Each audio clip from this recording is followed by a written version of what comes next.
안녕하십니까. 목회의 관점으로 본 요한계시록 이윤식 목사입니다. 이 시간에도 목회의 관점으로 본 요한계시록 6장 1절과 2절로 함께 하겠습니다. 자, 6장 1절은 인심판입니다. 그래서 1절부터 14절까지가 인심판이 되겠습니다. 요한계시록은 6장 1절로 8절은 그리스도께서 혼탁한 세상을 다스리시고 고난이 무작위로 또는 우연히 일어나는 일이 아님을 증명하려는 의도를 갖고 있습니다. 6장 1절로 8절은 파괴적인 사건도 그리스도께서 구속과 공의의 목적을 달성하기 위해 일으키시는 일이라는 사실을 계시하고 있습니다.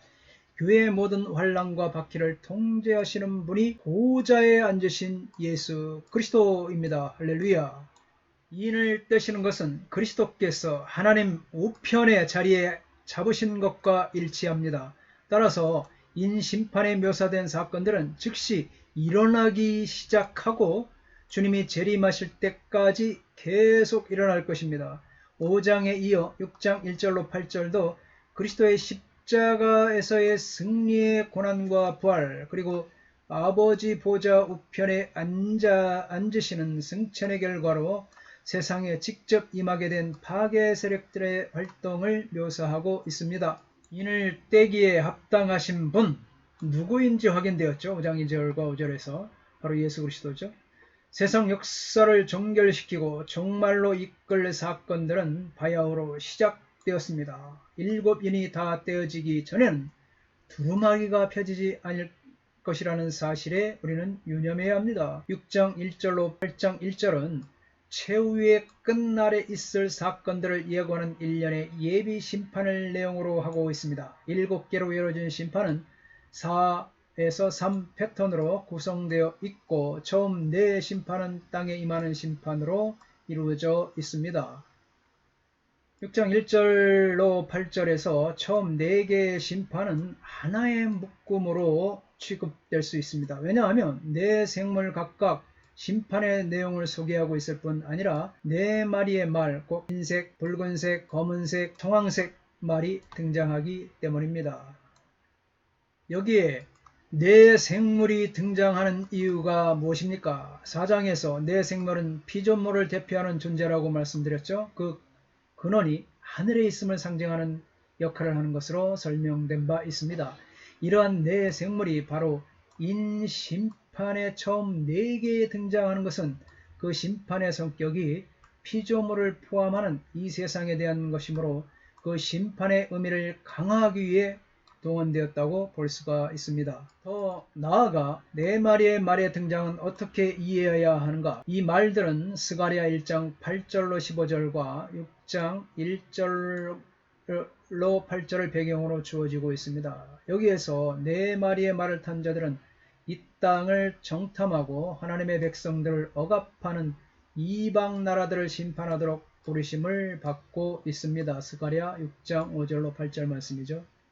스가랴 6장 5절로 8절입니다. 천사가 대답하여 이르되 이는 하늘의 내 바람인데 온 세상의 주 앞에 서 있다가 나가는 것이라 하더라. 검은 말은 북쪽 땅으로 나가고 흰 말은 그 뒤를 따르고 어롱진 말은 남쪽 땅으로 나가고 건장한 말은 나가서 땅에 두루 다니고자 하니 그가 이르되 너희는 여기서 나가서 땅에 두루 다니라 하매 곧 땅에 두루 다니더라. 그가 내게 외쳐 말하여 이르되 북쪽으로 나간 자들이 북쪽에서 내 영을 쉬게 하였느니라 하더라. 이러한 나라들은 원래 이스라엘을 심판하기 위해 하나님에 의해 세움받은 나라들이었지만 그들은 욕심에 이끌려 하나님께서 정하신 것보다 훨씬 더 많은 괴로움을 이스라엘 백성에게 가하였기 때문에 이러한 심판이 내려지는 것입니다. 하나님께서 이스라엘 백성들의 죄에 대한 징벌을 가하시는 이유는 그들을 특별히 사랑하기 때문입니다. 바로 요한계시록에서 이러한 스가랴서의 말씀을 사용하여 4마리의 말을 묘사하는 것은 하나님의 심판의 성격을 극명하게 보여주고 있습니다. 그것은 이 세상에서 억압받는 하나님의 백성을 구하시고 그들을 억압하는 세력에 대한 심판의 성격을 가진다고 볼 수 있습니다. 여기에서 제1인과 제4인의 조감도를 보겠습니다. 나머지 이제 5부터 7까지는 뒷장에서 또 인용되고 있습니다. 인을 제1 떼는 자는 어린 양입니다. 전령은 첫째 생물이죠. 오라는 명령을 하면서 등장한 것은 흰말 탄자입니다. 그가 가지고 있는 것은 활과 면류관을 하고 그들이 이기려고 하고 있습니다. 둘째 인을 보면 떼는 자 어린 양이죠. 마찬가지로 둘째 생물, 제2는 둘째 생물, 오라 역시 오라하고 붉은 말 탄자가 옵니다. 그가 큰 칼을 가지고 평화를 제거하고 살상을 가져옵니다. 제3위는 떼는 자 역시 어린 양, 셋째 생물에게 오라는 명령과 더불어서 검은 말 탄자가 올 때에 그가 저울을 들고 있는데 한 데나리온에 밀한대요. 보리새에 대고 또 감람류와 포도주는 해치 말라는 명령을 받습니다. 제4인을 뗄 때 어린 양이 떼며 넷째 생물은 오라, 그때에 청황색 말과 탄자가 나오고 그거는 이제 검을 들고 흉년, 괴질, 야수 이런 것들이 동원되며 땅 4분의 1이 죽음을 당하고 탄자도 사망에 이르게 됩니다. 첫째 인 심판 흰말 탄자 1절부터 2절 말씀입니다. 첫 네 인은 전령, 명령, 등장물, 휴대물, 자체 해석 이런 식의 공통된 구조를 가지고 있습니다. 1절 말씀입니다.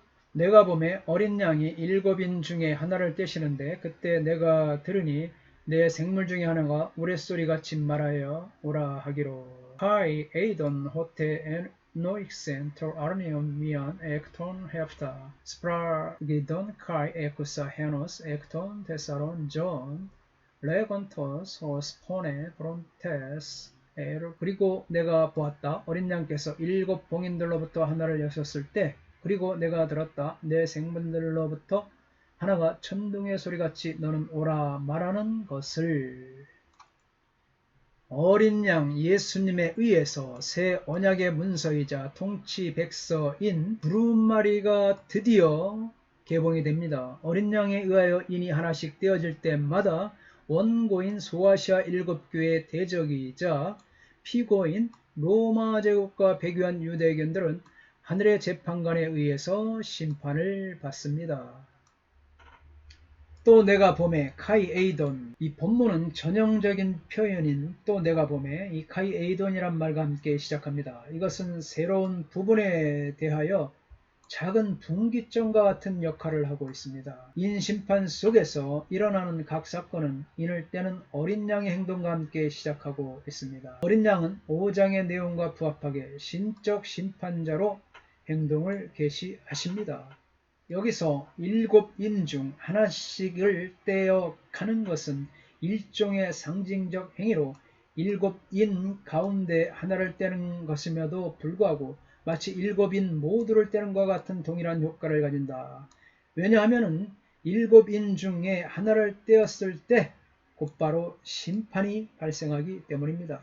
어린 양이 7인 중에 하나를 떼시는데 그때에 이것은 신약시대 전체에 걸쳐 일어날 연속적인 재앙이다. 대환란 동안 3중으로 구별되고 또한 서로 연결되어 있는 사건이다. 신약시대 전체 기간 동안에 일어날 병행적이고 동시적인 재앙이다. 신약시대 전체에 걸쳐 일어나게 될 점진적이고 병행적인 재앙이다. 대환란의 후반기에 내려질 신속하고 연속적인 하나님의 심판이다. 인과 나팔 재앙은 병행적이며 7대접은 7나팔에 포함된다. 전진할수록 종말이 가까워지며 계시는 발전되는 점진적 병행법이다. 이렇게 각자 견해를 밝히고 있습니다. 2절입니다. 이에 내가 보니 흰 말이 있는데 그 탄자가 활을 가졌고 면류관을 받고 나와서 이기고 또 이기려고 하더라. 카이 에이돈 카이 이드 히포스 리코스 카이 호 카데메노스 에 아우턴 에콘 턱선 카이 에우데 아우터 스테파노스 카이 엑셀덴 니콘 카이 히나 니케세. 그리고 내가 보았다. 그런데 보라 흰말이 그리고 그 위에 앉은 자가 활을 가지고 그에게 면류관이 주어졌다. 그리고 그가 나가서 이기며 그리고 그가 이기도록. 2절에서 첫째 인을 떼자 흰말과 활을 가진 자 또 활을 가지고 그 흰말 탄자가 등장하고 있습니다. 흰말 탄자의 관심은 오로지 이기는 데 있습니다. 그래서 사망과 파멸이 발생합니다. 흰 말을 탄 자에게 면류관이 주어지고 그들이 계속적으로 승리하는 모습을 보여주므로 그가 많은 능력 있는 자임을 알 수가 있습니다. 이 내용은 스가랴 1장과 6장의 배경을 가지고 있습니다. 스가랴 1장과 6장에서 흰 말과 그 탄 자는 하나님의 심판을 대행하는 전령의 역할을 하고 있습니다. 그러한 자가 면류관을 받았으며 계속적으로 승리한다는 것은 바로 이 세상에 전쟁을 일으키므로 하나님의 심판을 대행하는 전령으로서 매우 효과적으로 그 임무를 다하고 있음을 보여주고 있습니다. 여기서 흰 말은 무엇이냐? 복음이 상징으로 그리스도를 의미한다. 미래에 나타나는 어떤 정복자다. 예수 그리스도로 말미암아 복음운동을 상징한다. 그리스도를 상징한다. 적 그리스도를 상징한다. 온 세상에 선포될 그리스도의 복음을 상징한다. 이렇게 복음을 상징하는 것과 또 반대로 적 그리스도를 상징하는 것으로 견해들이 나눠지고 있습니다. 위의 주장에서 보듯이 흰말과 그 탄자를 적그리스도와 그리스도라고 서로 달리 해석하고 있습니다. 흰말 탄자를 영적인 힘으로 이 세대를 승리로 이끌고 있는 그리스도 혹은 승리하는 복음이나 교회를 가리킨다고 그렇게 주장을 합니다. 흰말을 통해 그리스도의 승리로 보기도 하고 있습니다. 그러나 흰색은 승리를 상징한다 하더라도 자는 그 말이 희다는 것 때문에 그리스도라고 오인한다고 이렇게 또 반대 적그리스도로 주장하는 사람은 이렇게 주장하고 있습니다. 그들은 대개 요한계시록 19장에서 백마 타고 오시는 예수 그리스도와 혼동하기 때문에 그렇다는 것입니다. 흰말을 탄 자는 적그리스도나 혹은 성도들을 박해하는 정부조직 혹은 사탄의 하수인으로 보고 있습니다. 흰말이 적그리스도를 가리키는 주장들은 다음과 같습니다. 첫째, 이 정복하다, 니콘이죠. 니카오라는 용어는 짐승이 성도들을 박해하는 장면에서 사용되고 있다는 거예요. 또 둘째 보면 스가랴 1장 8절로 15절, 또 6장 1절로 8절에서 이 말은 본질적으로 동일한 것으로 거기서 말탄 자는 세상을 두루 다니며 하나님의 심판을 대행하는 전령의 역할을 한다는 것입니다. 셋째는 12장과 13장에서 사탄과 그의 부하들은 그리스도를 모방하여 나타나므로 속이는 자로 묘사된다는 것입니다. 적그리스도라는 것이죠. 그래서 넷째, 그리스도의 이름으로 미혹하기 위해 올 거짓 그리스도나 거짓 예언자들의 예언은 공간복음의 묵시론적 환상에서 예수의 재림 전에 나타나는 재앙으로 묘사되고 있습니다. 이런 구절들이 뒷받침한다는 것입니다. 이 다섯째를 보면 그리스도가 봉인을 떼고 다시 그리스도가 내 생물의 소환에 복종하러 나타나는 것은 어색하다는 것입니다. 여섯째 보면 이전의 세 개의 말의 요약으로서 네 번째 말을 죽음과 관련하여 이해할 때 첫 번째 말은 악과 관련이 된다는 것입니다. 일곱 번째 주장은 6장 2절과 9장 7절에서 심판하는 사탄적인 대행자는 전쟁에서 말에 비유된다는 것입니다. 그래서 흰말을 탄 자는 승리를 쟁취하고자 하는 욕망에 불타 잔인한 무기인 활을 사용하여 사람들을 죽입니다. 활은 칼을 사용하던 당시에 거리를 두고 공격할 수 있는 신의 무기였습니다. 말을 타면서 활을 가지고 있다는 것은 고도의 훈련을 받지 않으면 불가능하다는 사실입니다.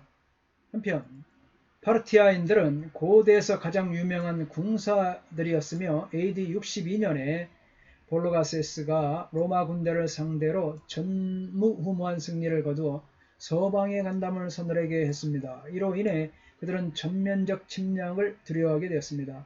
이기기 위해 활이 주어지고 말을 타고 나간 이 파르티안의 이런 배경에도 불구하고 이기려는 욕망으로 가득 찬 패역한 인간의 일반적인 성향을 가리킬 뿐 흰말을 탄 자의 이미지는 아닌 것이다. 그래서 이 파르티안들이 이런 배경이 있다는 것이죠.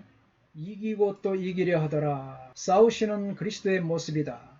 그리스도와 복음의 정책이다. 예수 그리스도의 승리의 모습이다. 이기시는 그리스도, 오실 왕으로 적그리스도, 이기려고 만반의 준비를 갖춘 자세다. 박윤선, 이상근, 서건태, 핸드릭슨, 알포드, 지레드 이렇게 말하고 있습니다. 여기도 이제 적그리스도로 여기에도 표현되고 있죠. 알포드, 적그리스도.